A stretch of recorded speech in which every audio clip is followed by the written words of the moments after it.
Queria agradecer aí a presença de todos em nome da revista Carta Capital e da editora Confiança. A gente tem hoje aqui um debate muito interessante, que é sobre a crise de abastecimento de água em São Paulo. Para isso eu estou aqui com o professor da Unicamp, Antônio Carzufo, e com o professor da USP, Júlio Cerqueira César.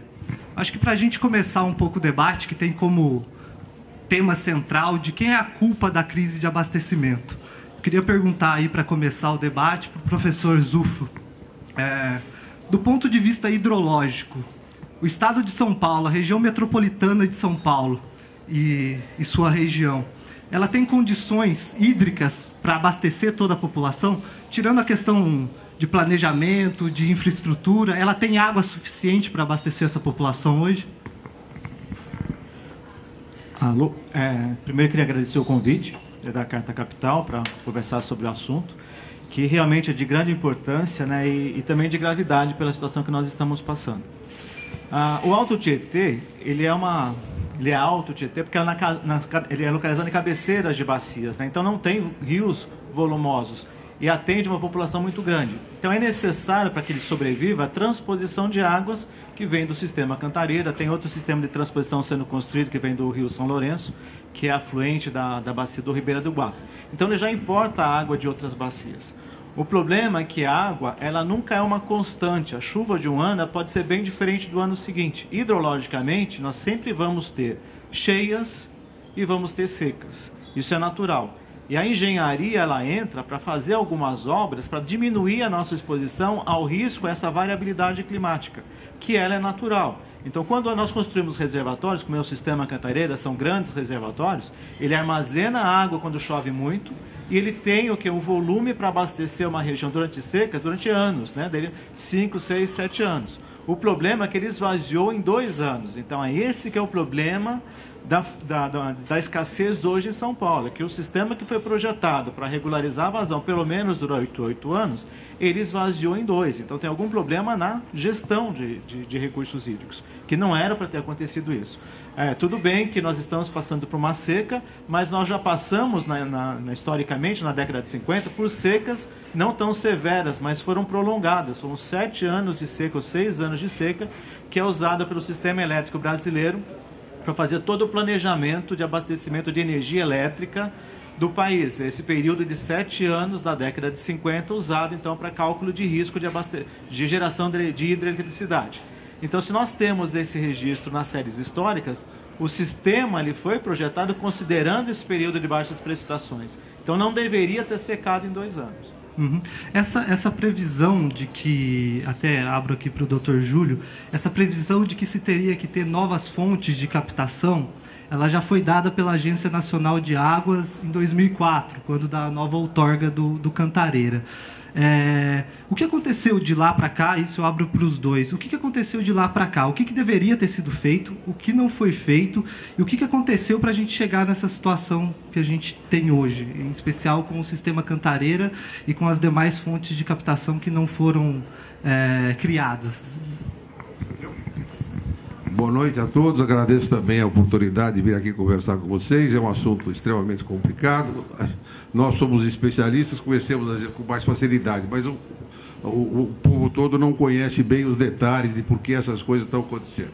Mas o professor já explicou com muita clareza de que uma das causas de que não é a causa da crise é o problema hidrológico. O problema hidrológico ele é previsível. Então, os sistemas de abastecimento de água que são executados, projetados e executados, eles são executados para atender uma população que vai acontecer daqui a 20, 30 anos. Não só ele tem que abastecer a de hoje, mas a de 20 anos. Então, ele tem que ter uma previsão de consumo lá para frente. E que, além disso, ele tem que ser capaz de passar por crises como essa que nós estamos fazendo. Essa estiagem que houve ela não é uma coisa absolutamente fora de propósito, ela é dentro do ciclo hidrológico, ela é perfeitamente imprevisível.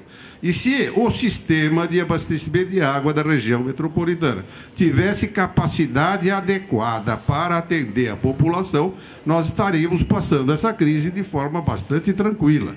Mas como o sistema era insuficiente para abastecer, para superar essa crise, como ele disse, em vez de aguentar 7 anos uma crise dessa, em 2 anos ele esvaziou. Só para dar uma medida para vocês, uma coisa, quando nós começamos a conversar em São Paulo, a gente não pode perder de vista que nós estamos numa segunda metrópole do mundo. Nós não estamos brincando de Catanduva, de Franca, nada disso. Essas coisas têm a sua importância relativa, mas nós estamos numa região metropolitana que é a segunda do mundo. Tem 22 milhões de pessoas. Isso é um negócio, é uma brutalidade. Mas a engenharia tem todas as condições de prever e abastecer essa cidade de forma absolutamente tranquila. Então, vocês vejam, a última vez que se fez um aporte de manancial de grande porte para essa região foi o próprio sistema Cantareira, que foi inaugurado em meados da década de 80, com esses 33 metros cúbicos por segundo, foi um avanço brutal. Quando chegou em meados da década de 80, quando ele foi inaugurado, a quantidade de água, o Cantareira e os demais reservatórios, abasteciam bem mais do que 100% da população da época. Mas acontece que a população não sabia e continuou crescendo. Então, normalmente, o sistema de abastecimento de água tem que ter programas de aumento da disponibilidade dos seus mananciais para atender também o crescimento da população. Só para vocês terem uma ideia, nessa época, quando inauguraram o sistema Cantareira, São Paulo estava aí com 16 milhões de pessoas. E com mais água do que era necessário. Tanto que, até 2003, 2004, quando houve a primeira crise de abastecimento, que houve uma estiagem mais ou menos prolongada, e já quase o sistema Cantareira foi para o brejo, nessa época, já a região metropolitana de São Paulo não tinha água sobrando mais, porque aquele excesso de 85, 86, quando inauguraram o sistema, já tinha acabado, porque a população foi crescendo. Quando chegou em 2003, estava lá, no gogó da EMA, como dizem. A quantidade de água disponível era igual. Ia continuar, e a cidade não está sabendo, ela continua crescendo. Então, só para vocês terem uma ideia, desde o último aporte do Cantareira, que foi o grande sistema que fez, ele teria que ter tido um outro sistema de grande porte para suprir essa deficiência. Mas não teve, esse é o grande problema. Então, nós passamos de 85 para aqui, que são 30 anos, o último manancial de grande porte foi o Cantareira. E o que aconteceu nesses 30 anos? A população passou para 22 milhões de pessoas, aumentou mais de 10 milhões de pessoas. E nós temos o mesmo sistema de abastecimento de água. Quer dizer, é evidente que ele não seria suficiente para abastecer toda essa população e muito menos aguentar crises de seca como essa que estão passando e que ele deveria aguentar se ele tivesse bem projetado e acompanhado o crescimento da população, como é obrigação das concessionárias de serviço de fazê-lo, mas não o fizeram. Nesse sentido, só para que todos possam entender, de quem é a responsabilidade, professor, de gerir não só o Cantareira, mas planejar novas fontes de captação, pensar em novas fontes de captação? De quem é essa responsabilidade e o que não foi feito nesse período na visão do senhor? Bom, eu acho que as decisões elas foram tomadas baseadas numa falta de impressão de que havia água. Por exemplo, o professor Júlio falou que o sistema Cantareira ele foi inaugurado na década de 80. Na verdade, foram duas fases. Na primeira foi em 74, que inaugurou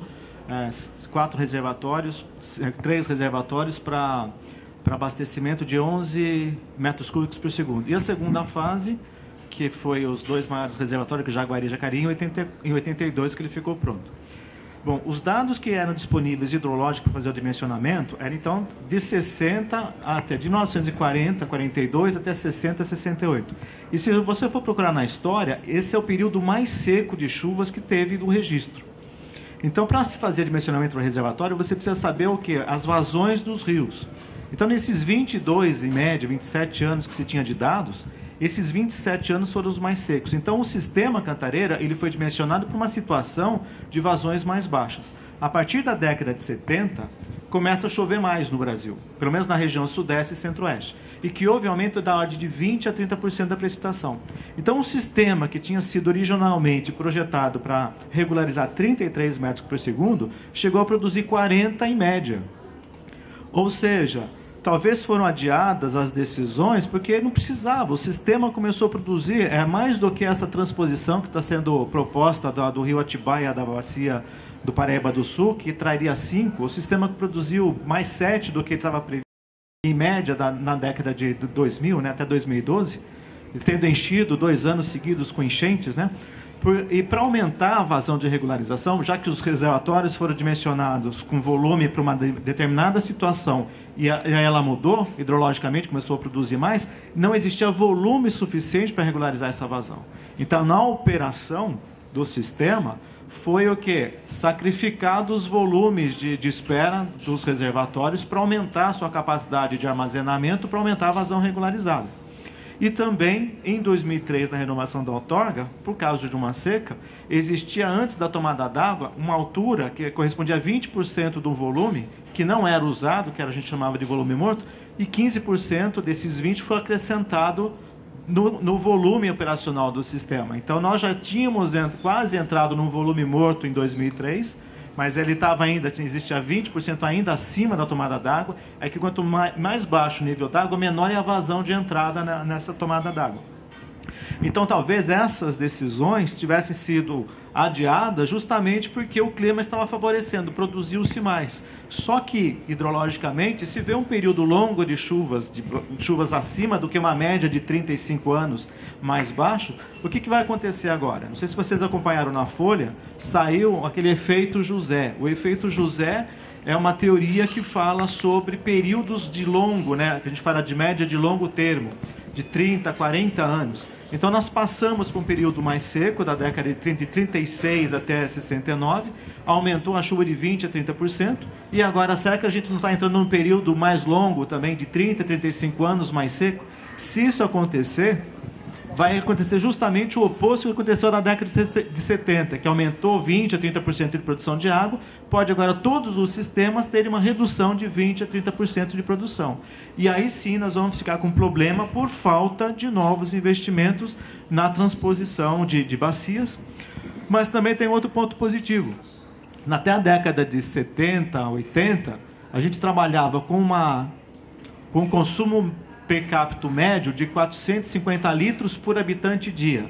Essa média não é que cada pessoa utiliza por dia, mas inclui também uso industrial, uso comercial, todos os usos de água dentro da cidade. Quando você divide pelo número de habitantes, dava em torno de 450 litros por habitante dia.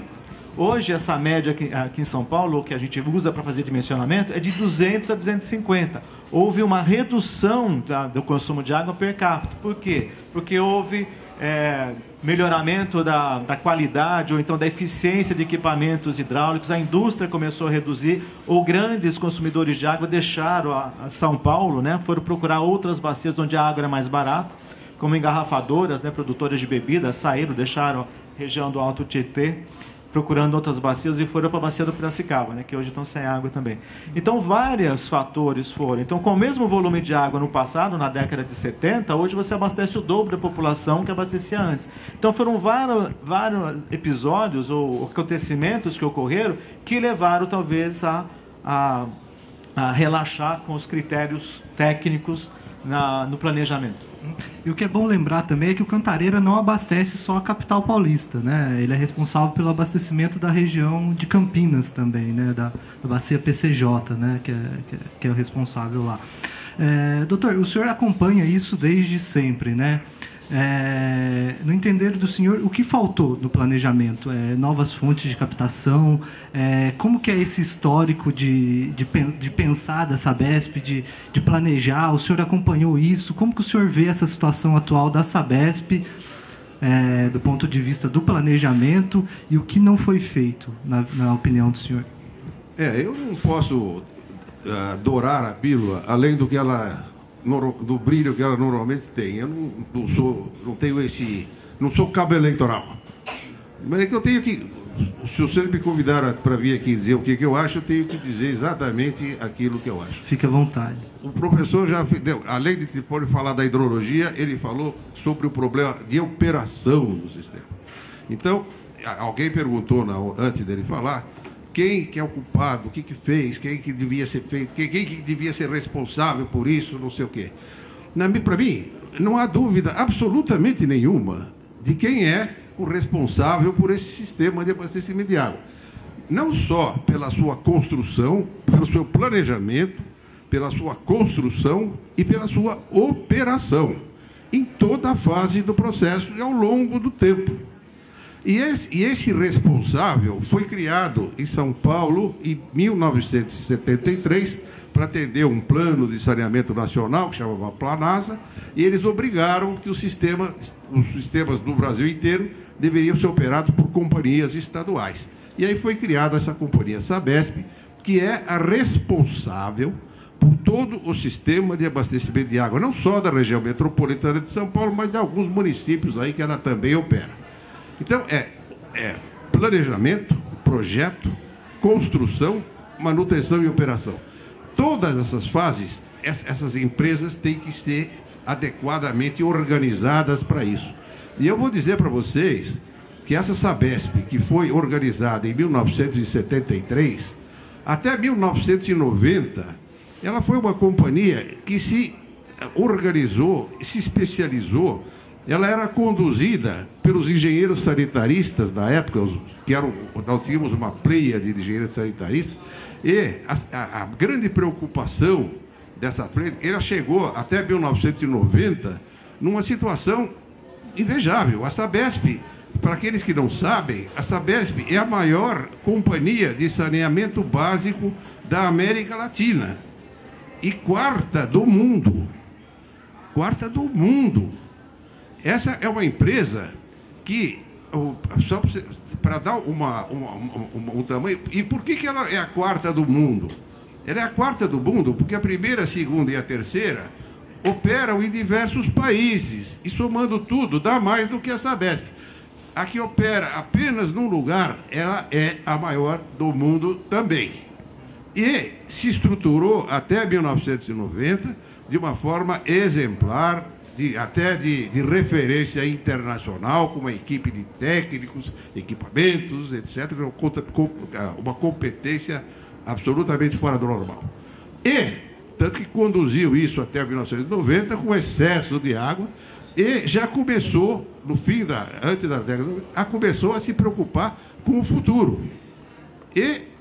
Mas daí, quando chegou em 1990, houve, infelizmente, uma radical mudança de comportamento dos governos e também da sociedade. A partir de 90, os governos pararam de governar. E também a sociedade parou de reclamar e exigir seus direitos. Então, nós tivemos uma fase de 90 para frente, e foi uma fase que vivemos até hoje, esses últimos 20 anos, uma fase extremamente difícil, porque os governos pararam de governar se preocupando exclusivamente com os processos eleitorais.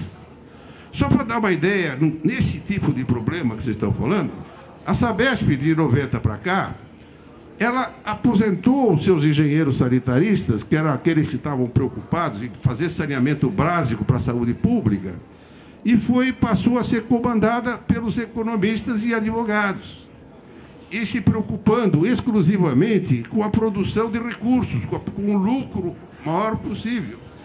A Sabesp, de 90 para cá, ela parou de se preocupar com os seus usuários e passou a se preocupar em distribuir dividendos para os seus acionistas. E com isso ela teve um sucesso muito grande. Hoje em dia ela tem as suas ações na Bolsa de Nova York altamente rentáveis. Agora está caindo por causa dessa crise. Mas até agora foi muito bem. Mas os usuários foram muito mal. Só para dar uma medida. Quando chegou em 2007, eu já falei que quando o sistema Cantareira tinha mais água do que devia. Foi acabando porque a população foi crescendo e a água é a mesma. Quando chegou em 2003, 2004, acabou, quer dizer, estancou. E a população continuou crescendo e a coisa foi aumentando. Quando chegou nesse 2003, 2004, disseram, bom, mas agora nós temos que construir um novo sistema para fazer isso. Começamos a jogar a coisa para frente. 2007, o diretor da Sabesp veio a público e disse o seguinte: a situação dos mananciais na região metropolitana de São Paulo é gravíssima. Esse diretor da Sabesp disse isso, é gravíssima. E a Sabesp não tem mais condições para assumir essa responsabilidade. Está passando essa responsabilidade para o governo do Estado.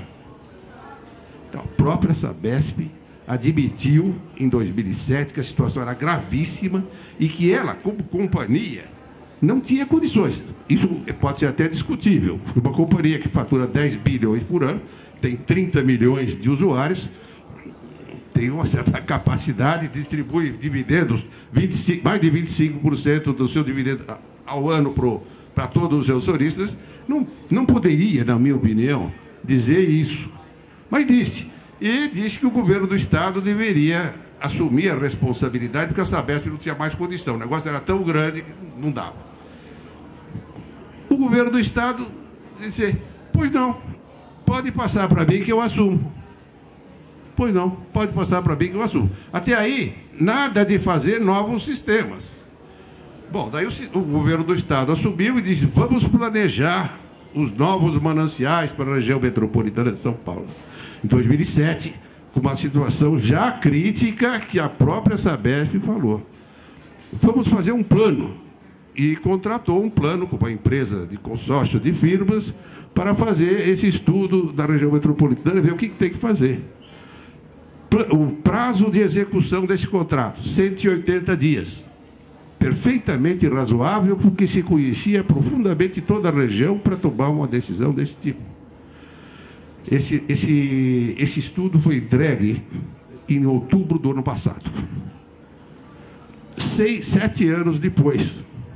Isso dá uma medida de que o governo assumiu. Assumiu, a palavra, vou ser responsável. Porém, numa crise como nós estávamos já vivendo, levar 7 anos para fazer um estudo que podia ser feito em 6 meses, demonstra que realmente a preocupação não era tão grande. Esse estudo resultou na obra do Sistema Produtor São Lourenço, né? Que é um dos que poderiam ajudar com o Cantareira. Ele fica pronto talvez em 2018. O Sistema Produtor São Lourenço, quando entrar em funcionamento, ele consegue ser uma alternativa ao Cantareira ou ele é muito pequeno próximo ao Cantareira, professor? O senhor tem conhecimento? Poderia falar sobre isso? O estudo do Sistema São Lourenço, ele é irmão do Sistema Cantareira. Ele foi projetado e idealizado na década de 60. Só que optou-se pelo Cantareira, que o Cantareira era bem mais barato, né? Em torno de 1 bilhão na época, e o outro sistema era de 6, então era bem mais caro. Então optou-se por fazer a primeira construção da primeira fase do Cantareira, e depois a segunda fase do Cantareira, que terminou em 82, e em 87 era para começar a construção do Sistema São Lourenço, que previa uma transposição, se não me engano, de 69 metros cúbicos por segundo. E o Cantareira é de 33, ou seja, mais do que o dobro. E essa inicialização, né, ela foi sendo postergada. Só que agora que está sendo projetado agora é bem inferior ou bem menor do que aquela que ela tinha sido idealizada na década de 60. Ele vai acrescentar em torno de 4,7 metros cúbicos por segundo. E se acontecer a redução da precipitação de 20% a 30%, só o Cantareira perde 7%. Ou seja, não seria suficiente para compensar a perda do sistema Cantareira. Então não é a solução para a situação? Não nessa magnitude de 4,7 metros cúbicos por segundo. Entendi. Além da captação, que é o tanto de água, dos mananciais, que é o tanto de água que a Sabesp consegue captar, outra alternativa seria a redução de perdas no sistema. O que é a redução de perdas no sistema? É o tanto que a Sabesp perde da hora que ela capta lá no Cantareira até na hora que ela entrega para o seu cliente, né? Em 2009, esse índice de perdas da Sabesp era de 32,8%. Em 2010 foi para 32%, caiu 0,6%. Em 2011 caiu para 30,7%. Em 2012, que é o último dado mais fechado do Sistema Nacional de Saneamento, foi para 32,1%. Ela aumentou. Aumentou mesmo depois de um investimento de 1,1 bilhão de reais. O que a redução de perdas pode impactar no sistema? Poderia ser uma ajuda para o sistema Cantareira? Se esse programa de redução de perdas funcionasse mesmo, ele poderia ser uma ajuda para essa situação do Cantareira, professor? Se conseguisse uma redução de 50% do que é perdido hoje, que é em torno de 40% e não 32%, ela é bem mais alta do que esse valor que você falou, seria quase que quatro sistemas que estão sendo feitos do São Lourenço de 4,7. Você conseguiria uma redução de 10, 12 metros cúbicos por segundo. É como se você colocasse um sistema que produzisse 12 metros cúbicos por segundo, só com redução de perda. Se perde muita água. E como explicar isso para o cidadão, que a empresa não entrega a água que ela deveria entregar, e, além disso, ela não capta a água que ela tem que captar. E, além disso, ela desperdiça, ela faz propaganda para que a população não desperdice essa água. E ela mesma desperdiça, como o senhor me corrigiu, 40%. Como explicar isso, professor? Bom, está dentro daquilo que eu acabei de falar. Quer dizer, quando você sabe, por exemplo, que a Sabesp perde 40%, só para você ter ideia, 40% é quase outro sistema Cantareira. Você produz a Cantareira e ele entra perde na rede. Porque 40%, nós estamos hoje na faixa dos 80, 90 metros cúbicos por segundo, 40% dá 30 e poucos metros cúbicos por segundo. Essa quantidade de água é igual ao sistema Cantareira, que perde. Bom, veja bem, uma empresa como a Sabesp, que tem um sistema como esse de São Paulo, que é brutal, é enorme de grande, isso o que é? É uma indústria de produção de água potável. Ela pega a água bruta na natureza, nos poços, onde tiver essa água, trata essa água adequadamente, coloca em reservatórios, faz tudo aquilo que a engenharia ensina e que sabe se fazer e distribui essa água de boa qualidade, teoricamente de boa qualidade, para a população. Isso é uma indústria. E a matéria-prima dessa indústria é a água. É a água. Então, se diz, se uma empresa particular tivesse um sistema como esse, que perde da sua matéria-prima 40%, ela estava falida. Completamente falida. Não é possível uma coisa dessa. Isso é um absurdo. Agora, nessas discussões, porque agora começaram a se falar de perdas, porque crise, não sei o quê.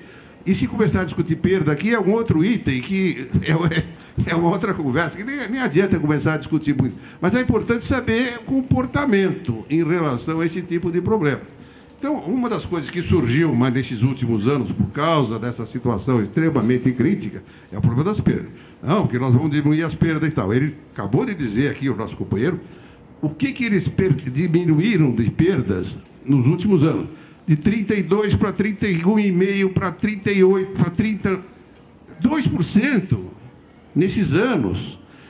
E se sabe que Tóquio, no Japão, conseguiu reduzir as perdas do seu sistema, porque eles estão lá responsáveis pelo seu sistema, a menos de 10%. Parece que está na ordem de 5%.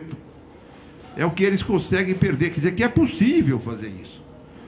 Numa conferência outro dia, aí, um mês atrás, sei lá, mas, puxa vida, por que vocês têm 40% e Tóquio tem 10%, ou menos de 10%? Daí os responsáveis vêm dizer o seguinte, bom, mas acontece que eles lá fizeram um sistema muito caro. Muito caro. Eles têm que usar dispositivos de aço inoxidável, um monte de coisa e tal. Então, a resposta que foi dada é a seguinte: nós não podemos recuperar essa perda, porque não temos dinheiro. Ora, pelo amor de Deus, se fosse, como eu disse, vou repetir, se fosse uma indústria privada, tinha ido à falência, porque ela está jogando fora 40% da sua matéria-prima. Pelo amor de Deus. Então, se o sistema fosse responsável, o recurso, já disse, existe. A Sabesp hoje está faturando mais de 10 bilhões de reais por ano, com lucro líquido de 2 bilhões, distribui 500 milhões por ano aos seus acionistas. Ele, se fosse um sistema responsável, teria que, um sistema desse porte, não estou falando de Catanduva, estou falando de 22 milhões de pessoas, teria que embarcar, chamar o japonês, ó, vem cá, me ensina como é que faz isso aí, porque eu quero diminuir desses 40% para os 10% também, e nós vamos, com isso, em 10 anos, ganhar um novo sistema Cantareira. É essa a dimensão do problema. Então, dizer que simplesmente é muito caro, me parece de uma irresponsabilidade fora de propósito. Não poderíamos dizer isso. E aqui teríamos que entrar... Por quê? Porque nós não estamos falando de Catanduva. Nós estamos falando de 22 milhões de pessoas, de uma empresa que fatura 10 milhões por ano e tem certamente uma capacidade inclusive de financiamento externo para qualquer coisa que ela queira fazer, porque ela tem condições de honrar por isso. O que falta é vontade de fazê-lo. A que se deve esses vazamentos? São furos nos encanamentos? Esse índice de perdas... a que se deve esse índice de perdas, professor? Bom, a adutora, ela não é fixa, né? Se você coloca a mangueira do jardim, se vocês abrem a torneira do jardim e se não estiver segurando firme, ela começa a pular, né? Uma adutora também, ela tem um material que é rígido, mas com a variação de pressão muito grande, ela começa a se deslocar e vai fazendo algumas pressões nas juntas. Isso, com o tempo, vai desgastando, vai criando vazamentos. Só que os vazamentos ocorrem, mesmo na rede de distribuição, ela é enterrada, é muito difícil de detectar. Só quando ele aflora na superfície, ou então quando cai um caminhão betoneira, que geralmente concentra muita carga, que abre um buraco no meio da rua, que você sabe que tem que ser vazamento. E são bilhões de outros pequenos vazamentos que a gente vê um pequenininho vazamento que não é nada, deixa vazando. Então, quem aqui não tem vazamento em casa que vê, mas que é pequeno, eu acho que aquilo não perde muito. Mas se você considerar aquele pequeno vazamento ao longo do mês ou ao longo do ano inteiro, se perde bastante. Então, eu acredito também que para a redução de vazamentos, tem que verificar também em casa, em apartamentos. Então, os condomínios deveriam fazer a checagem de apartamento por apartamento que tem vazamento.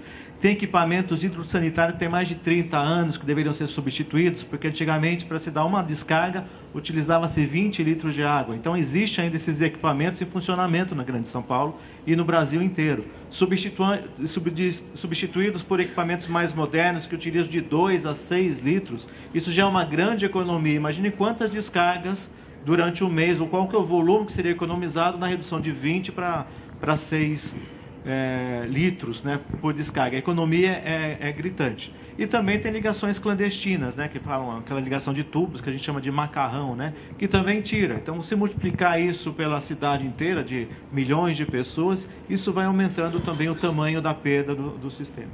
E agora, só para dar um norte para todo mundo que está aqui, qual que é a situação hoje do Cantareira? Muito a gente vê nos jornais, vai durar mais 100 dias, mais 50 dias, mais 80 dias. Qual que é a situação real hoje do Cantareira? E caso se mantenha esse grau de chuvas que a gente está vendo, primeiro também, qual é a previsão de chuvas para esse próximo período? E mantendo essa escassez, o que a gente deve esperar aí para os próximos meses?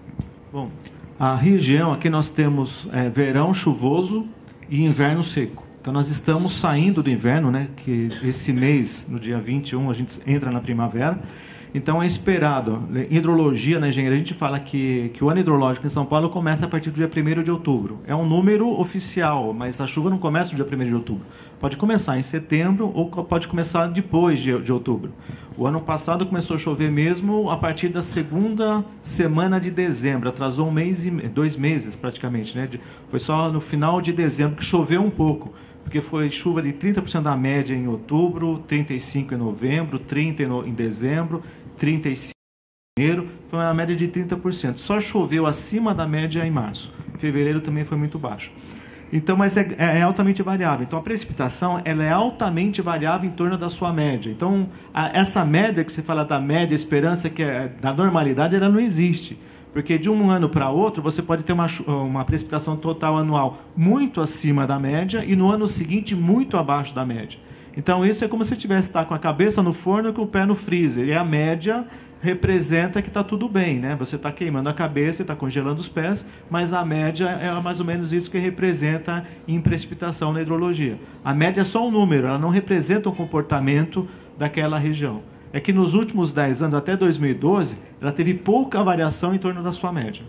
Em 82 para 83, por exemplo, a precipitação foi o dobro da média. Foi quando inundou todo o sul do país, teve inundações, inclusive em São Paulo. E foi o ano que foi inaugurado os 2 maiores reservatórios do sistema Cantareira, que é Jaguari e Jacareí, teve aquele efeito o El Ninho, e que a precipitação veio o dobro. Então, em um ano, encheu o reservatório, que tem 82% do sistema. Foi sorte, porque ele demoraria de 5 a 10 anos para encher, ele encheu num ano só. E qual é a situação hoje do Cantareira? O último dado que eu tinha visto na sexta-feira é 10,1% da sua capacidade, isso contando o volume morto. Eu até peço que o senhor explique o que é isso. Eu acho que fica um pouco... O que é volume morto, o que é volume vivo e o que a gente está captando hoje? E a gente tem que ter medo desse volume morto? Como funciona isso? Bom, eu tento explicar volume morto como aqueles filtros de barro antigo, não sei se vocês conhecem, que tem a torneirinha do lado. Então, o volume vivo é o volume que está acima daquela captação da torneirinha até a borda, ou um pouquinho abaixo da borda. Então, aquele é o volume que você usa normalmente do filtro. Quando acaba, não tem mais água na altura da torneira, o que vocês fazem com o filtro? Vocês entornam. Agora, dá para fazer isso com um reservatório, com uma bacia? Não dá, então você tem que tirar por bombeamento. Mas seria aquela água abaixo da tomada de água daquela torneirinha. É aquele que é o volume morto. Agora, o problema, assim, se fosse a mesma água, não teria problema nenhum. Agora, o que está sendo tirado hoje, como a água não chega na bomba, eles tiveram que fazer a dragagem de um canal no leito do reservatório para a água chegar nas bombas. E aí você tem o quê? Você remove o fundo, né? E aí incorpora aquele lodo que está depositado e onde estão os metais pesados ou poluentes que acabam precipitando. E aí ele é captado, então ele mistura com a água e vem para outros reservatórios. Só que antes de chegar aqui, ele vai passar indo por grandes reservatórios, que é o de Cachoeira, o de Atibainha, depois ele passa por o reservatório de Paivacaço, que não é tão grande, e o de Águas Claras é menor ainda. Então ele deve depositar nesses outros reservatórios, porque ele chega numa margem e ele vai ser captado numa outra margem que pode estar quilômetros de distância. Então não tem tanto o problema dessa mistura. Mas o volume morto, se não houvesse a dragagem, ele seria a mesma qualidade, seria a mesma água, porque vocês entornam o filtro para beber a água. Ela tem algum problema de estar abaixo daquele nível da torneira? Não tem, né? Então, teoricamente, não teria se não houvesse dragagem. Entendi. Professor, o senhor, ao longo da sua vida como sanitarista, como professor da USP, o senhor já tinha visto um cenário como esse? Já tinha chegado a esse ponto, a situação de abastecimento em São Paulo, década de 70, 80? Já tivemos dificuldades como essa que estamos passando agora? Já, nós tivemos. Quando o São Paulo cresceu muito, todo mundo sabe. Isso é a evolução. Só para ter uma ideia, o governador Lucas Garcês assumiu o governo do Estado em 1951 e nós tínhamos 2,5 milhões de pessoas.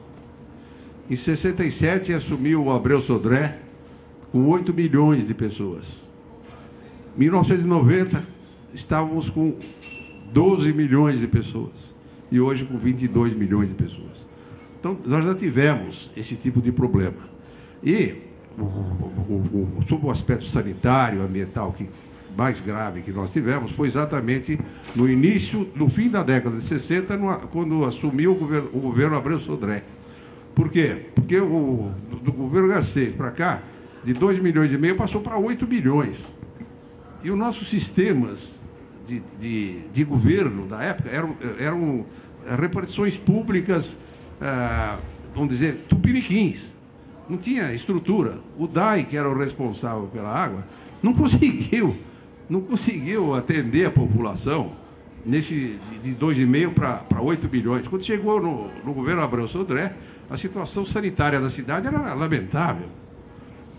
Nós tínhamos menos de metade da população, quer dizer, dos 8 milhões, menos de 4 milhões eram abastecidos com água potável. Os outros 50% não tinham água.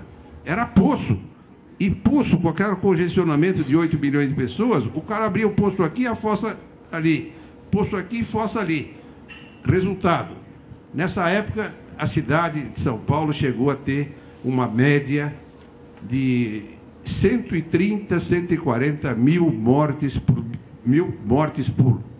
100 mil nascidos vivos, que é o índice de mortalidade infantil, é um índice, o mais importante índice para mostrar a situação de saúde de uma cidade. É o índice de mortalidade infantil. São Paulo tinha atingido 130, que é já um número vergonhoso. E é como ele falou, é média. Então, nessa época, os bairros periféricos, que tinham condições piores, tinham 300, 400, até 500 mortes por mil nascidos vivos naquela época. Era uma situação sanitária vergonhosa. Vergonhosa. Só para vocês terem uma ideia, o governador Abreu Sodré, quando assumiu isso, ele viu essa situação, porque nós tínhamos, além desse, tínhamos mais outro problema na região. Não sei se perder muito tempo aqui, não sei qual é a disposição da turma aí, mas aí, em 67, a situação sanitária era gravíssima. Metade da população tinha água. Esgoto, sabe quanto da população tinha rede de esgoto? 10%. 90% não tinha, é fossa cética que jogava nos poços que os outros tomavam. Então, o índice de mortalidade infantil e as demais moléstias de veiculação hídrica eram terríveis. Mas nós tínhamos outro agravante, que era a poluição do ar. Porque houve um desenvolvimento industrial brutal. Antes dessa época, não havia nenhuma preocupação com o problema de meio ambiente. Como ia fazendo. Quando chegamos nessa época, a cidade de São Paulo estava completamente asfixiada por poluição de origem industrial. As indústrias faziam aquelas fumaças pretas, vermelhas, amarelas, e a cidade ficava completamente criada com isso, com problemas de índices de moléstia de pulmão, etc., também muito grandes. É dessa época também, a época de Cubatão, que foi conhecido internacionalmente como o Vale da Morte, pela poluição do ar que as indústrias fizeram isso. Então, essa época, 67, nós tínhamos menos da metade da população que temos hoje e estávamos com uma situação sanitária extremamente crítica. Primeira providência, que foi feita exatamente no governo Abreu Sodré, que ele, dada essa circunstância, ele entendeu esse tipo de problema, fez uma revolução político-institucional no sistema do Estado, criou instituições do tamanho dos problemas, porque as instituições que nós tínhamos eram pequenininhas, o problema era enorme. Então, criou-se Comasp, uma série de companhias, e duas providências. Primeira, aceitou a sugestão dos sanitaristas de plantão, que era o nosso famoso sanitarista Eduardo Iassuda, engenheiro, e o médico Walter Lezer, que era um dos sanitaristas mais importantes que eu conheço também. Esses dois sanitaristas conseguiram mostrar ao governador que a situação era insustentável e venderam ele a ideia de que nós tínhamos que fazer um sistema Cantareira. A última captação do DAI estava sendo feita quando esse governo assumiu, era de 1,5 metros cúbicos por segundo. Se transformou a construção de um sistema de 1,5 metros cúbicos por segundo num sistema de 33 metros cúbicos por segundo. Em 10 anos, a população estava sobrando água, como já falamos agora há pouco. Água. Criou a CETESB e pioneiro na preocupação com o controle da poluição atmosférica, que na época era brutal em todo o estado. CETESB foi criada com toda a tecnologia necessária, também se transformou em referência internacional. 10 anos depois, a região não tinha mais poluição de origem industrial. E não temos até hoje. Então, isso você perguntou se tivemos sérias. E o principal, resolvemos. Por quê? Porque quisemos resolver. Em 10 anos fizemos essa coisa. Chegamos a essa situação. Porém, não tivemos tanta sorte que depois isso chegou nesse ponto, se bem que a poluição do ar não é bem mais a mesma. Não temos mais poluição do ar de origem industrial, mas temos a poluição do ar gravíssima de origem dos veículos automotores. É a mesma coisa, tão grave quanto, mas a fonte é outra. E a água, chegamos em 85 com mais água do que era preciso, e estamos chegando em 2014 nessa situação que você já conhece. Professor, qual é o impacto ambiental no sistema Cantareira dele chegar a níveis tão baixos? E ele consegue recuperar isso? Se consegue, em quanto tempo ele consegue recuperar o estado normal dele? O mais próximo do normal? Bom, se a gente for considerar a situação de normalidade, se considerar assim, as precipitações de vários anos na média, demoraria de 3 a 7 anos para recuperar o sistema Cantareira. Agora, ambientalmente falando, as vazões que estão sendo hoje descarregadas para a bacia PCJ são inferiores à metade da Q710. Quando chega em Campinas, praticamente seca o rio Atibaia. Então não sobra água, né? E a água que chega em Campinas já não é mais água, né? Já passou, já foi usada por Itatiba, por Atibaia, por Jarinu, por Valinhos, então, por outras indústrias, pela irrigação. Então ela já foi usada, foi captada, usada e devolvida como esgoto. Então hoje Campinas e a região não bebe água da mesma qualidade que aqui o Alto Tietê pega do sistema Cantareira, que é água classe 2, de excelente qualidade, né? Para abastecimento. Nós pegamos já um reuso direto, né? Porque a água que passa ali já não tem mais vida no rio. Você já está pegando, a gente está coletando esgoto. Então tem que tratar aquele esgoto que não poderia, seria a classe 4, para abastecimento, mas não tem outra alternativa, não tem outras fontes de água. Porque os 33 ou 36 que vêm para o Alto Tietê deixam de descer para a bacia do Cantareira. Então, quando você fala dos problemas ambientais, no caso de desabastecimento, que a gente está quase chegando a um desabastecimento mesmo, com várias cidades com racionamento de uso de água nas bacias PCJ, falar que você tem que deixar água para o ecossistema aquático. Não vai, porque se você vai competir com o abastecimento humano ou para a sobrevivência do ecossistema, o ecossistema não tem muita proteção assim. Então vai ter um problema também ambiental nessas bacias por falta de água para diluição de esgoto e para manter uma condição mínima de vida para o ecossistema. A gente vai abrir para perguntas agora. A Maria Clara vai viabilizar um microfone. Daí a gente vai abrir para quem quiser fazer perguntas para o Dr. Zulfo ou para o Dr. Júlio. Já está ali o microfone, é só levantar a mão. Quem gostaria? Tem aqui uma aqui, tem aqui e ali. Tá, então eu vou lá primeiro, depois eu volto aqui, tá bom? Com licença. Por favor, só falar o nome para quem vai direcionar a pergunta.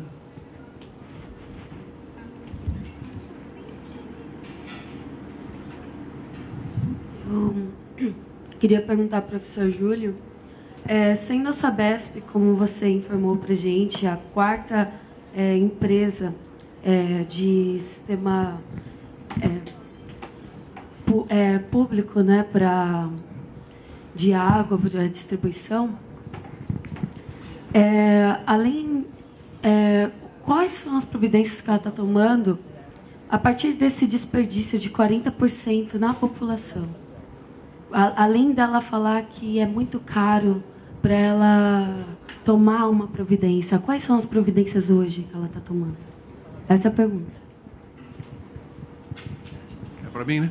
Isso. Você está perguntando que providência que ela está tomando. Com relação às perdas, ele já contou. Nesses últimos anos, ela começou a se preocupar com perdas. E caiu de 32 para 31,8, 35, 35,5. Mas depois aumentou de novo, novamente. Depois aumentou de novo. Quer dizer, na minha opinião, não está fazendo controle de perdas, na minha opinião, modesta opinião. Não está fazendo. Por quê? Desculpe, não posso dizer nada, porque não sou eu o dono da companhia. Essa é a situação. Só um dado para você entender. De 2008 até 2012, a Sabesp investiu 1,1 bilhão no programa de redução de perdas. Ela tem um programa de redução de perdas e ela tem um programa de uso racional de água. Nesse período que ela investiu 1,1 bilhão, segundo uma nota técnica da Arcesp, que é a agência reguladora, ao invés dela diminuir o índice de perdas, ela aumentou, mesmo depois de 1,1 bilhão investido. Posso só fazer uma coisa? Fica à vontade. Ele falou um negócio aí, e isso é o que acontece na vida normal. Quer dizer, o que vocês recebem pela televisão, pelos rádios, pelos jornais, inclusive, porque a mídia, inclusive, também hoje, ela transmite tudo aquilo que se passa para ela e não tem nenhuma massa crítica de saber se aquilo que está falando é razoável ou não é razoável. E principalmente na nossa região metropolitana de São Paulo, como eu disse, aqui é um negócio enorme. Nós não podemos pensar em coisas pequenas. Então, quando o governador diz que gastou 1 bilhão, quando fala isso, vocês, puxa vida, mas gastou demais. Se eu disser para vocês que esse projeto Tietê, de controle de esgotos na região metropolitana, que foi inaugurado em 1992 e já gastou 4 bilhões de reais, e é o que se propaga, São Paulo já gastou 4 bilhões de reais no projeto Tietê e vai gastar mais não sei quanto daqui para frente. Qual é a situação das águas hoje com relação em 92, quando começou? Muitíssimas vezes pior. Muitíssimas vezes. Mas gastou 4. Mas o que não se fala é que é muito pior. Gastamos já 4 bilhões. O cara diz, poxa, mas esse governo é legal pra caramba, hein? Gasta 4 bilhões. Porque o que impressiona é o número. Aqui, nessa região, esse negócio de 4 bilhões, 2 bilhões, não é nada. Não é nada. Só se vocês imaginarem o passivo de unidades habitacionais para a população de baixa renda nessa região, que são da ordem de 3 milhões de pessoas, ou seja, nós temos um déficit de 1 milhão de unidades de pessoas que moram hoje em condições de extrema vulnerabilidade econômica, social, sanitária e até de civil. Esses 3 milhões de pessoas que vivem em favelas, cortiços, loteamentos clandestinos e áreas de risco, para saldar essa dívida com unidades habitacionais dignas de uma população, sabe quanto? 100 bilhões de reais. E quanto se gasta? Aí você vê também na televisão, o governo vai fazer mais 25 mil casas.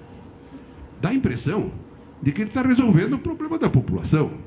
Mas ele não sabe que 25 mil casas em 1 bilhão não representa absolutamente nada. É a mesma coisa que o controle de perdas. Estamos fazendo, gastamos 1 bilhão, 2 bilhões. Mas o que está acontecendo? Absolutamente nada. A pergunta dela agora. Boa noite, meu nome é Marta. Eu gostaria de ouvir tanto o professor Zulfo quanto o professor Júlio. Eu tenho acompanhado a crise desde março, né? Todos os índices, tenho checado o site da Sabesp, vi quando a Sabesp tirou o gráfico do site. Já não gostei, né? Em maio. Participei do debate que teve na Assembleia Legislativa com Chico Brito e a relatora da ONU. Escutei a sua entrevista, professor Zulfo, para a Rádio Estadão. E, assim, pelo que o Chico Brito falou, nós temos, isso foi em agosto, nós temos 60 dias de água para o Alto Tietê. Se não chover, eu não entendo por que não estamos discutindo como vamos viver se a chuva não vier, porque ninguém tem certeza que vai ter chuva. O que vai fazer? São Paulo vai parar? Assim, por que a população não está discutindo em vez...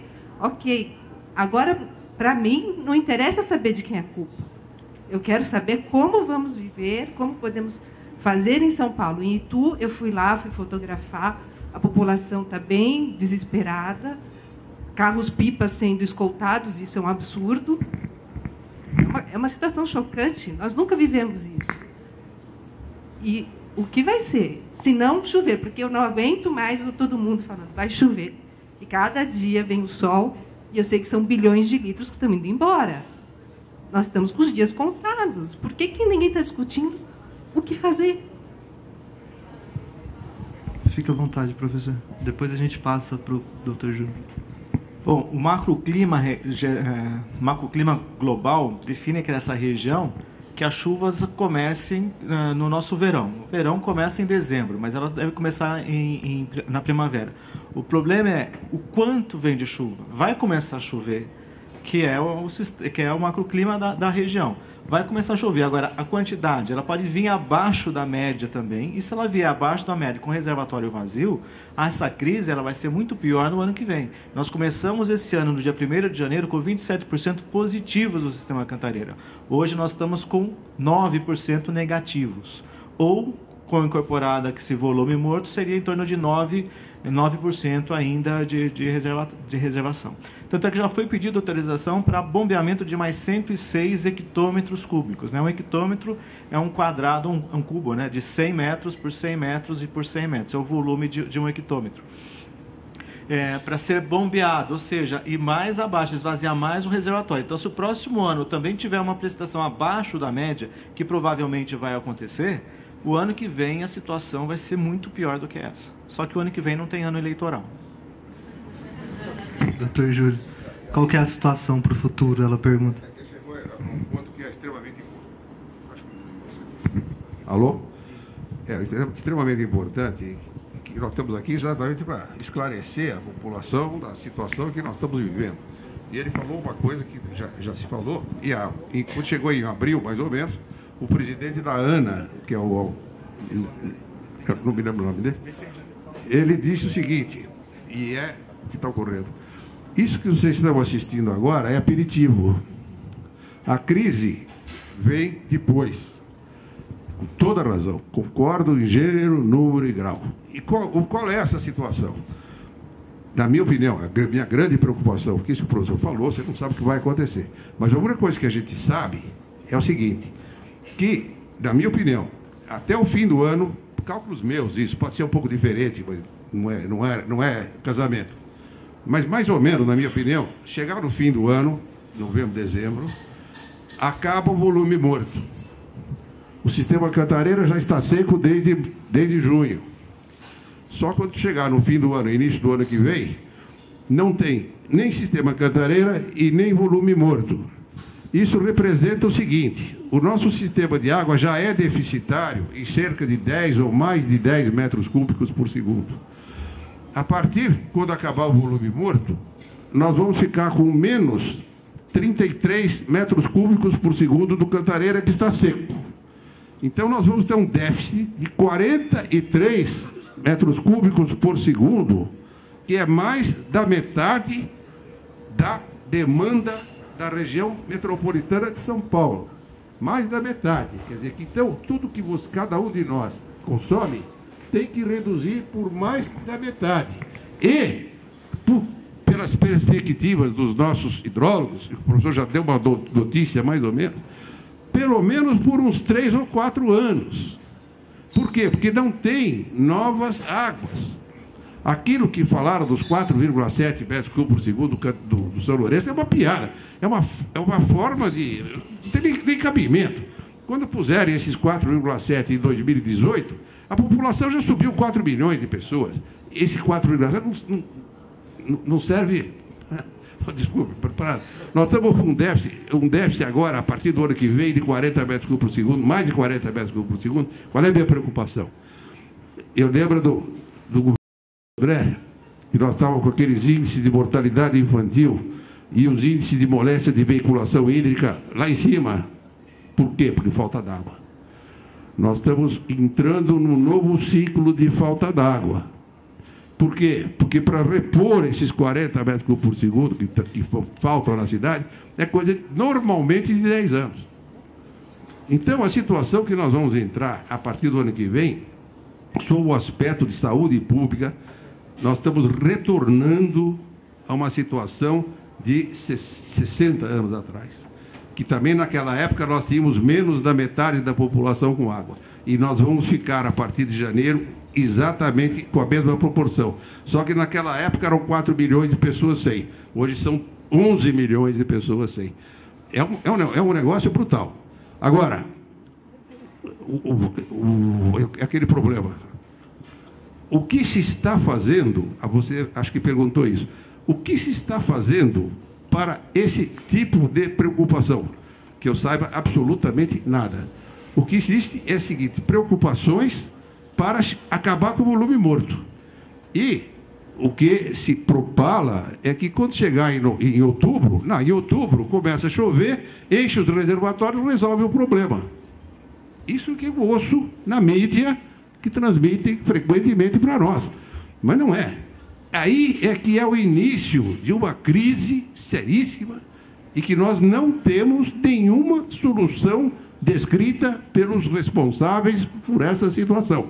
Da minha parte e dos meus companheiros, e tenho companheiros aqui que estão preocupados tanto quanto eu com esse tipo de problema, nós temos que adotar, eu chamei isso o seguinte, desde o ano passado, nós devíamos ter implantado uma solução, um choque de guerra, uma operação de guerra, porque essa é, na minha opinião, uma operação de guerra. Nós temos que, não podemos deixar, porque o problema, mas vai faltar água na minha casa, eu vou ter que economizar, tomar meio banho, não sei o quê. Essa situação de falta d'água diminui o nível de higiene que a população tem, porque ela não pode fazer outra coisa.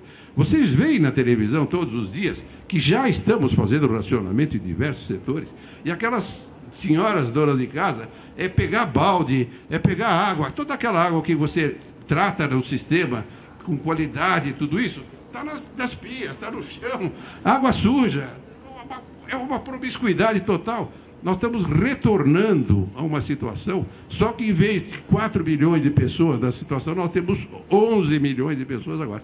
Então, os problemas de saúde pública que nós vamos enfrentar a hora que vem, se não tomarmos providências, mas providências de guerra, porque não é...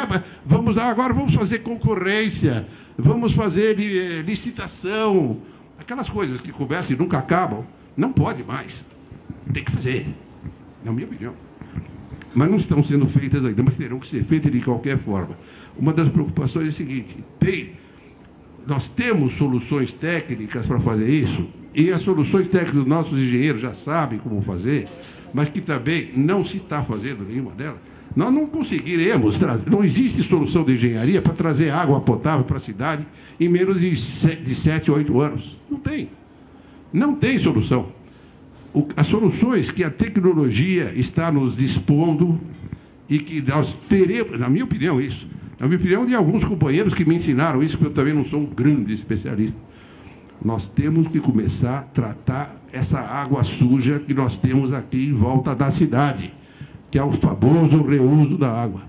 Por que nós temos que fazer? Porque não temos outra alternativa e existem soluções de tratamento dessa água e que pode pegar até o esgoto bruto, sistemas de tratamento que transformam ela em água potável e vão resolver esse problema. Mas o que me impressionou muito ultimamente, que eu também não tinha muito saber esse tipo de coisa. Estou falando em 3, 4 anos. Mas existem soluções, por exemplo, se você quiser pegar a água da Billings ou do Rio Pinheiros, a água existe. A quantidade de água existe, só que é toda suja. Mas esses sistemas são capazes de tratar essa água e pasmem, em setores de módulos de tratamento altamente sofisticados, e que podem tratar uma quantidade de água razoável em 6 meses. Ah, mas isso é caro. Então não vamos poder fazer. Agora, é possível fazer, tem que ser feito, e nós temos que entregar aos engenheiros que conseguem fazer isso, porque tem que fazer. Porque você não pense que é só o seu banho que vai diminuir. São os restaurantes que não têm mais condição de lavar prato nem copo, são os hospitais que não podem ficar sem água. todos os sistemas de serviço da cidade vão ficar extremamente complexos e o nível principal, o nível de higiene da cidade vai cair assustadoramente, a não ser que se tomem providências que eu chamo de choque de guerra, porque não é, e nenhuma providência, nem que não seja de guerra, não está sendo tomada, nenhuma. Nós vamos entrar no começo do ano como se, opa, não deu, como é que vamos fazer agora? Desculpe, mas é essa a situação. Tem mais alguém aqui? Ah, tem ali. Antes da senhora tem ele e depois vem para a senhora. Ah, tá. Fica à vontade. Boa noite a todos. A pergunta é para quem se sentir mais à vontade, tanto o professor Zufo quanto o professor Júlio. Eu queria ter, acredito que muitas pessoas também queiram ter, a dimensão exata da autonomia que o governador Geraldo Alckmin tem para gerir recursos e obras e pensar estrategicamente a Sabesp em si. A gente sabe como que ele pode, como que outras empresas, outros órgãos do governo estadual, eles são geridos de acordo com a influência do governador. A Sabesp, a autonomia total, existe algum conselho gestor que toma as decisões e passa por consulta? Como que é exatamente essa dimensão do governador dentro de todas essas medidas que são tomadas da Sabesp? Uma outra pergunta um pouco mais pessoal, para vocês, como é que vocês sentiram ao ver a grande inauguração do Volume Morto? O que vocês acharam daquilo, como se fosse uma grande a salvação, um coelho que o... Grande inauguração do quê? Do Volume Morto, que o governador tirou da cartola, um coelho que ele tirou da cartola para salvar o estado de São Paulo. Eu acho que sobre a questão do Alckmin, ele é responsável por indicar o presidente da Sabesp, né, professor? Ele é responsável pela indicação do presidente. O Estado tem a maior porcentagem de ações da Sabesp, então ele é quem é o principal acionista, então tem voz de mando, e o presidente da Sabesp é quem indica todos os diretores. Então, ele tem total poder sobre a Sabesp em relação a isso. Em relação a outra pergunta, fica com... Essa imagem fica parecendo aquela novela que era o Bem Amado, né? Da inauguração do cemitério. Né? Que ele foi fazer uma festa para inaugurar o cemitério. Foi a mesma coisa, inaugurar o Volume Morto, eu faço essa analogia com esse personagem do... Bom, eu respondendo a mesma pergunta, na minha opinião, eu tenho acompanhado também essa crise diariamente, me preocupo muito com ela e com a evolução dela. Na minha opinião, eu já escrevi artigos e textos sobre esse assunto, mais de 8 ou 10 artigos nesses últimos 3, 4 meses.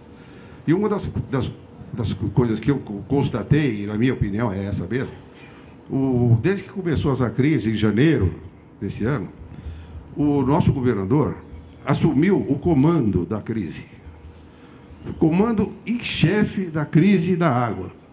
É evidente que um governador não é capaz, ele não precisa ser um especialista em todas as áreas. É para isso que ele tem secretários, que ele tem diretores de companhia e tudo isso. Não, que nós estamos assistindo, eu assisti isso nos jornais todos os dias, eu não tenho nenhuma dúvida. Todas as ordens que eu ouvi serem emanadas com relação a essa crise foram expedidas no Jornal Nacional pelo senhor governador, pessoalmente. Dificilmente, mais recentemente, só agora no fim da campanha, que ele começou a aparecer um secretário ou um diretor da Sabesp. Até agora, nada. O senhor governador tomou as rédeas pessoalmente e está conduzindo o problema pessoalmente e politicamente, na minha opinião. Ele queria passar a Copa do Mundo e passar a eleição sem racionamento, e é o que ele está fazendo. Eu vou dar agora, recentemente, eles passaram um recibo com relação a essa situação. Não sei se vocês perceberam isso na mídia, não sei, aliás, o jornal Estadão descobriu o trabalho da Sabesp. Sabesp é aquela companhia que eu falei para vocês que tem um bruta de uma estrutura, tal. Sabesp, em janeiro, saiu no Estadão, apresentou um plano de ataque à crise com racionamento imediato e já estava tomando as providências para iniciar o racionamento imediato. Bom, isso saiu na imprensa. No dia seguinte, os jornalistas foram lá falar: pô, governador, como é? A Sabesp aí, pô, disse que era racionamento e o senhor cortou isso, pô. Porque ele cortou liminarmente a mano militar. não se faz racionamento. Isso foi o que ele disse. Então, ele pegou... Mas ninguém sabia que existia esse estudo da Sabesp para fazer exatamente o racionamento e que ele chegou lá e disse, suspenda. Só que ninguém sabia disso. Agora apareceu quando o repórter foi lá falar para ele, ele disse, aquilo lá foi eu suspendi porque aquele plano da Sabesp era de uma tremenda irresponsabilidade. Eu disse, pelo amor dos meus filhinhos, o governador disse que a Sabesp é irresponsável, companheiro. Ele disse isso, eu não estou mentindo, isso saiu no jornal. Ele deu essa entrevista. Aquele plano da Sabesp é um plano totalmente irresponsável. Quer dizer, ele passou um atestado de irresponsabilidade para a companhia que o nosso professor acabou de dizer. Ele é que é o comandante. Enxerga. Então, pelo amor de Deus, ele é o comandante. Alguém que perguntou quem é que comanda. Ele está comandando isso pessoalmente e politicamente, essa crise. E a parte de administração, o que ele vai fazer o ano que vem, eu não sei. Boa noite, meu nome é Fabiana.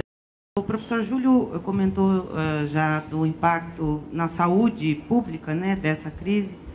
E eu vejo que a imprensa também não fala, e parece que a sociedade, não sei se pensa, no impacto econômico que essa crise já está gerando e vai gerar a partir do momento que a gente não tiver mais água, indústria, sociedade, serviço, enfim. E vejo a imprensa absolutamente omissa e vendida a um porta-voz único, né? As matérias, na maioria das vezes, tem um posicionamento da Sabesp por nota. Eu trabalho nessa área e sei que o papel da imprensa é buscar outras fontes. Então, eu queria a opinião de vocês, que são especialistas. As fontes parecem pouco consultadas, outras fontes. E como é que é esse impacto econômico disso, que parece que está ainda meio... ninguém fala, né? Como vocês veem isso?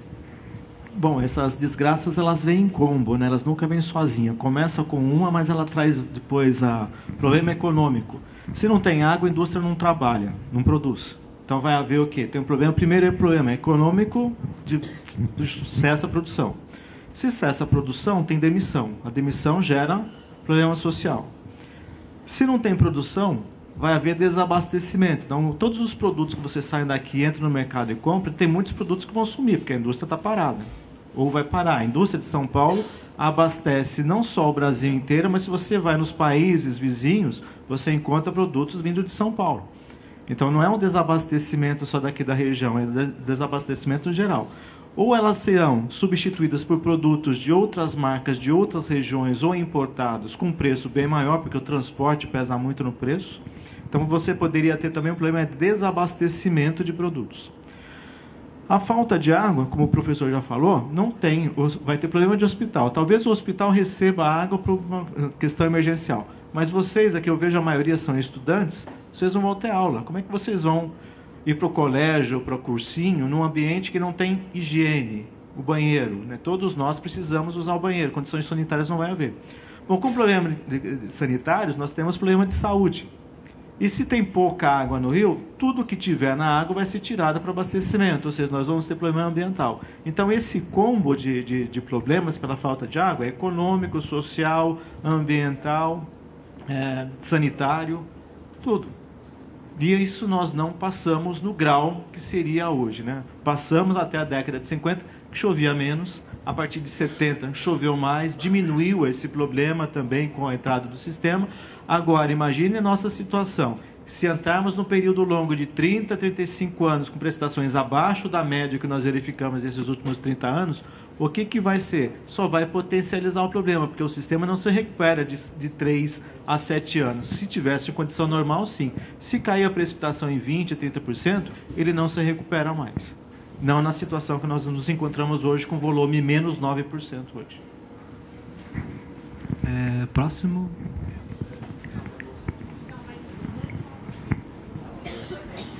Boa noite. Meu nome é Guilherme. Os dois comentaram sobre o racionamento da água e eu queria saber a partir de que ponto no passado deveria ter sido feito o racionamento para hoje a gente ter uma situação razoável E também o que é o projeto de captação da represa de Jundiaí, que está sendo feito para tentar suprir a necessidade do Cantareira.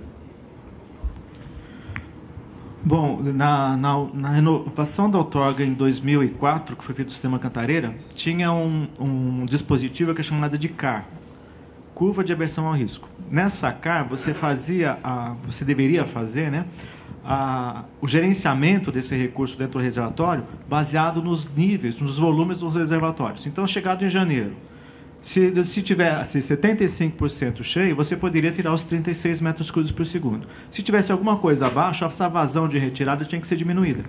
Então, nós fizemos simulações com essa K, pegando a década de 50, que foi a mais seca, e verificamos se ela tivesse sido usada, nós estaríamos com volume positivo ainda hoje. Não estaríamos pegando água do volume morto. Ele não foi utilizado por causa de um outro dispositivo também que tinha nessa revolução, que é chamado de banco de águas. Esse banco de águas, na verdade, ele é uma falácia, né? Como eu comentei aqui no início, quando o sistema foi projetado, nós tínhamos a série de prestações mais baixas da década de 30 até 60, até o final de 60. Então, o dimensionamento do reservatório foi feito o quê? Para aquela situação, ele seria capaz de regularizar 33 metros cúbicos por segundo. Começou a chover mais, ele poderia regularizar mais, desde que houvesse volume suficiente para armazenar essa água. E não existe esse volume. Então, durante a operação, foi sacrificado o volume de espera, ou seja, aumentou-se o risco da bacia PCJ, das bacias PCJs, em problemas de enchentes, porque se você não tem volume de espera, quando chegar a enchente, vai ter que descarregar para salvar a barragem. Isso aconteceu no verão de 2009 para 2010 e 2010 para 2011, quando as bacias já alagadas estavam descarregando 140 metros cúbicos por segundo, sendo que a média descarregada para a bacia é de 5 metros cúbicos por segundo. Ou seja, quando não tem água, mata todo mundo de sede. E quando tem enchente, mata todo mundo afogado. Então, essa operação é que não pode continuar. Então, esse sistema de banco de água ele só funcionaria se tivesse um volume, além do necessário para regularizar a vazão de 36, um outro volume para você guardar esse volume poupado. Ou seja, não houve poupança de água. E em cima desse banco, que depois ele apareceu na minuta de renovação de outorga como banco virtual, que ele não era virtual antes, ele apareceu como virtual, começou-se a tirar uma vazão a mais. Ou seja, o que foi poupado, nunca foi poupada a água do sistema Cantareira, essa água foi utilizada há muito tempo, e o volume que existia lá era o banco de águas, então essa água só era do Alto Tietê. Então, eu vou tirar mais água. Então, não se obedeceu essa ferramenta, que seria esse dispositivo da CAR, de curva de aversão ao risco, em função de um volume teoricamente ou virtualmente armazenado no reservatório, que não existe. Então, esvaziou, acelerou a depressão do reservatório no início do ano, o que agravou a crise de abastecimento. Ele perguntou também sobre o racionamento, passar para o Dr. Júlio. O senhor disse daquele estudo da Sabesp que apontava para o racionamento já em janeiro. Na opinião do senhor, o que teria acontecido se o racionamento teria sido feito já em janeiro? Não, aí o problema é o seguinte. Tecnicamente, uma situação como essa, como é que os técnicos resolvem? Com racionamento. Por quê? Porque eles diminuem o consumo, procuram que a população consuma menos água, racionando por bem ou por mal, né? E conseguem jogar o problema um pouco mais para frente. Por quê? É uma forma de resolver esse problema. Como o professor já explicou, se a gente soubesse que vai chover, então poderíamos ter... Essa é a solução. Pelo menos você joga o problema um pouco mais para frente, certo? E, na minha opinião, a decisão de não fazer racionamento que foi tomada aí, e agora o governador disse isso, que ele desautorou o plano que a Sabesp tinha feito, porque a Sabesp estava fazendo como que tecnicamente se faz normalmente. Os que a Sabesp não fez foi fazer os investimentos em mananciais que devia ter feito há 15 anos atrás. Isso ela não fez. Mas agora ela está fazendo o plano que normalmente se faz. Na minha opinião, se ela tivesse feito, ela não ia resolver praticamente nada, porque o que resolveu, o que jogou o problema para depois da eleição, foi o raio do volume morto. Que é isso que ele está jogando o problema para depois da eleição. Então, e o racionamento não é um problema técnico, porque na Sabesp ela pôs como uma solução técnica. E o governador adotou uma solução política.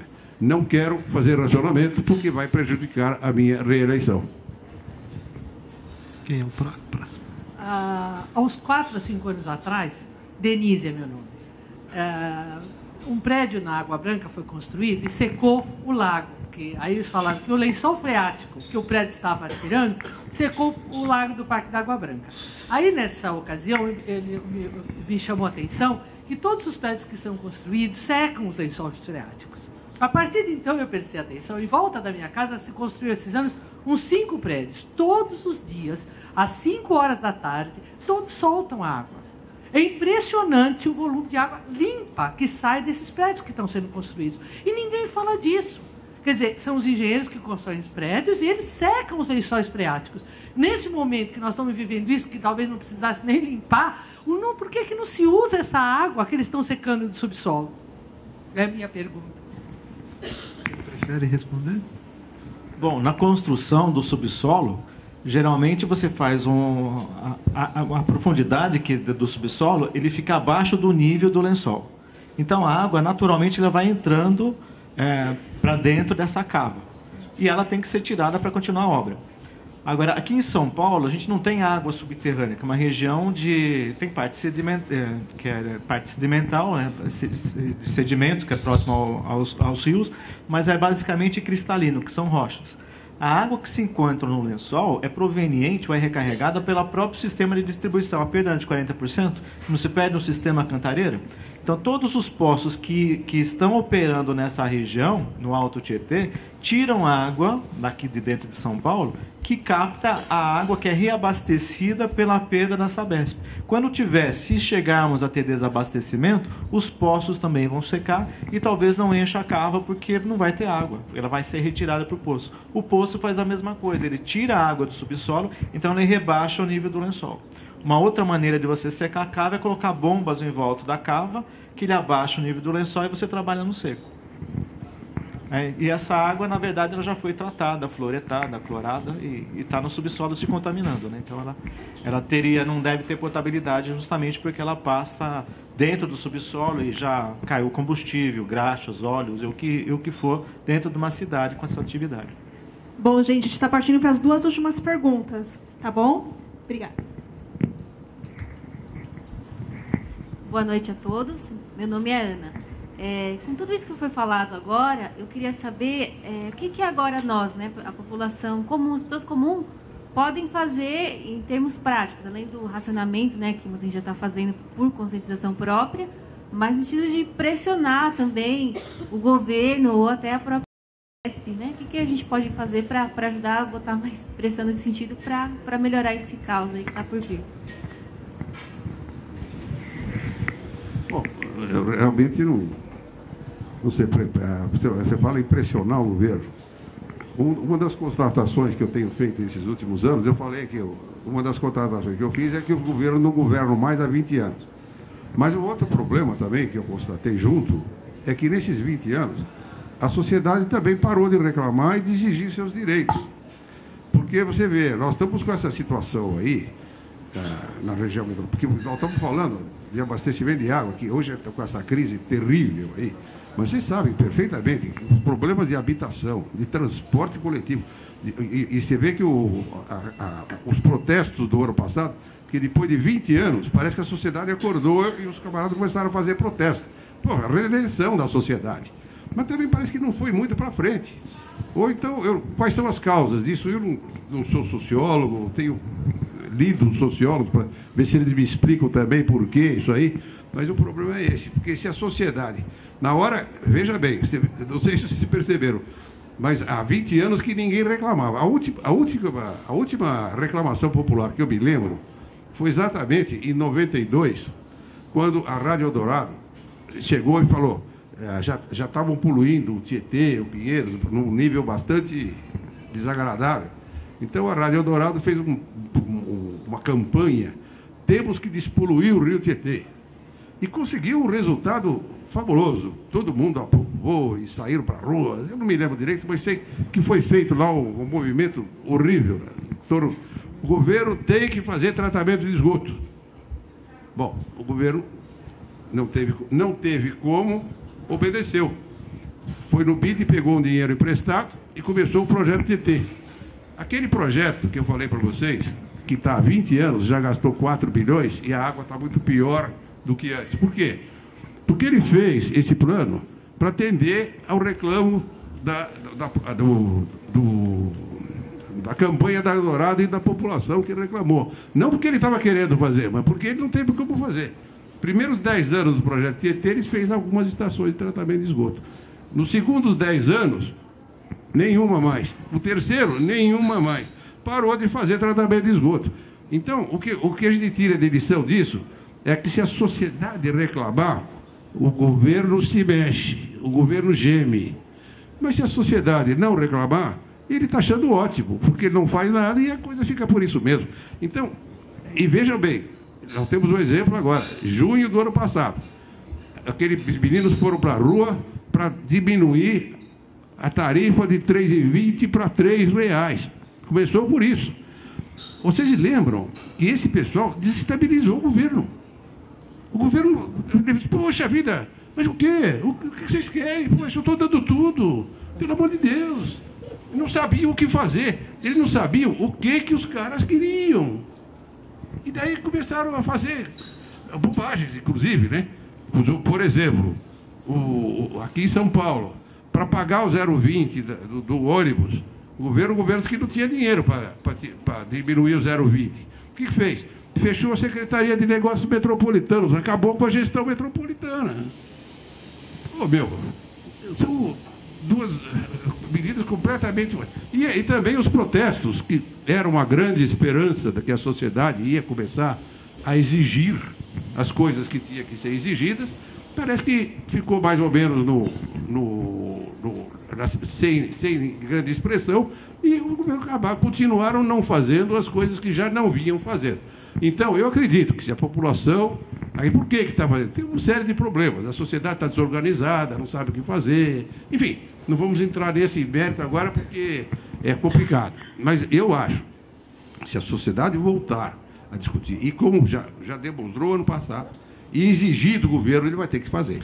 Agora, como não está exigindo, você viu alguém exigir do governo que faça novos banais para São Paulo agora? Já? Não vi. Eu acho que, para responder também a sua pergunta, o modo prático de se fazer isso, você tem seu vereador, que você votou em um vereador, que você pode pressioná-lo por e-mail e tal. Você tem o seu deputado estadual, quem é responsável por fiscalizar o governo estadual. E a própria Sabesp, ela tem uma ouvidoria e você tem a lei de acesso à informação, que você pode pedir todos os dados que você quiser para a Sabesp, ela é obrigada a te dar no prazo de 30 dias. Então, os mecanismos para fiscalizar a Sabesp existem. O problema é cada cidadão se dispor a fazer sua parte, né? Eu acho que isso é um pouco complicado. A gente costuma fazer quando o problema já está posto e já está numa situação que é quase irreversível, né? Você que falou agora há pouco aí, o que ele tem que fazer e tal, você está preocupado. Você, poxa, eu gostaria de tomar uma providência, né? Mas você começa a pensar, o que você vai fazer? Você vai na sua escola, no seu clube, vai movimentar alguma... Você não tem essa capacidade. Eu sou engenheiro, trabalho nesse setor, das coisas. Confesso a você, eu tenho me preocupado com esse problema. Eu também não sei o que eu possa fazer. Eu sou sócio do Instituto de Engenharia. Vamos lá, vamos ver se o Instituto de Engenharia sai por aí e sai pelas ruas. Não sai. Quer dizer, a sociedade não está organizada adequadamente para esse tipo de coisa. Embora algumas poucas pessoas tenham essa vontade de fazer, elas não têm os canais competentes e não sabem como fazer.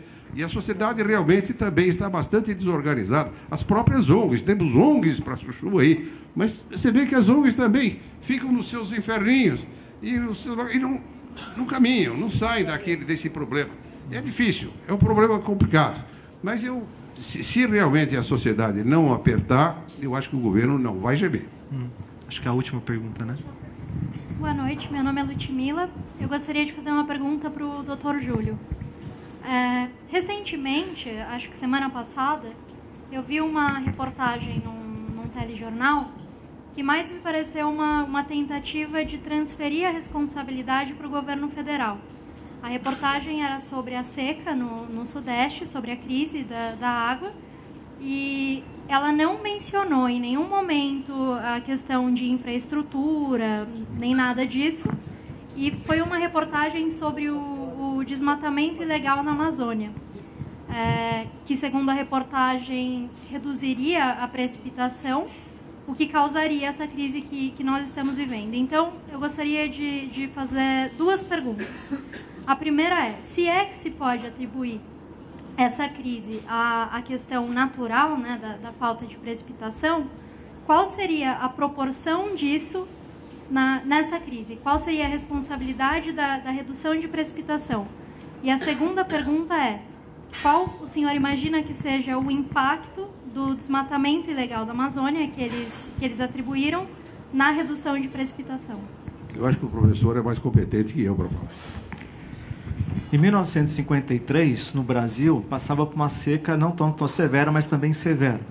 E nesse ano aconteceu a maior enchente da Holanda, da história que eles tinham. Foram 3 mil desabrigados, né, mortos, desculpa, e centenas e milhares de desabrigados. A partir desse ano de 53, a Holanda decidiu investir pesado em obras para reduzir a exposição ao risco a enchentes. E hoje vocês sabem como que é a Holanda com todo o sistema de proteção contra enchente. Foi uma decisão da sociedade. Este ano de 2014, nós estamos com uma seca muito grande aqui de novo. E onde é que teve enchente?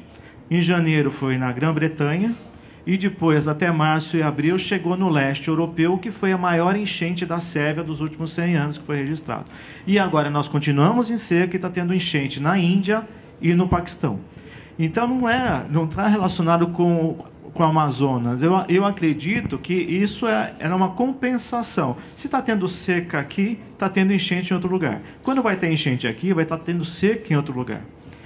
Eu acredito mais que essas mudanças climáticas que estão ocorrendo, ela tem muito mais relação com a atividade solar, que são vários ciclos, e que causa essa variabilidade cíclica de longo período e que causa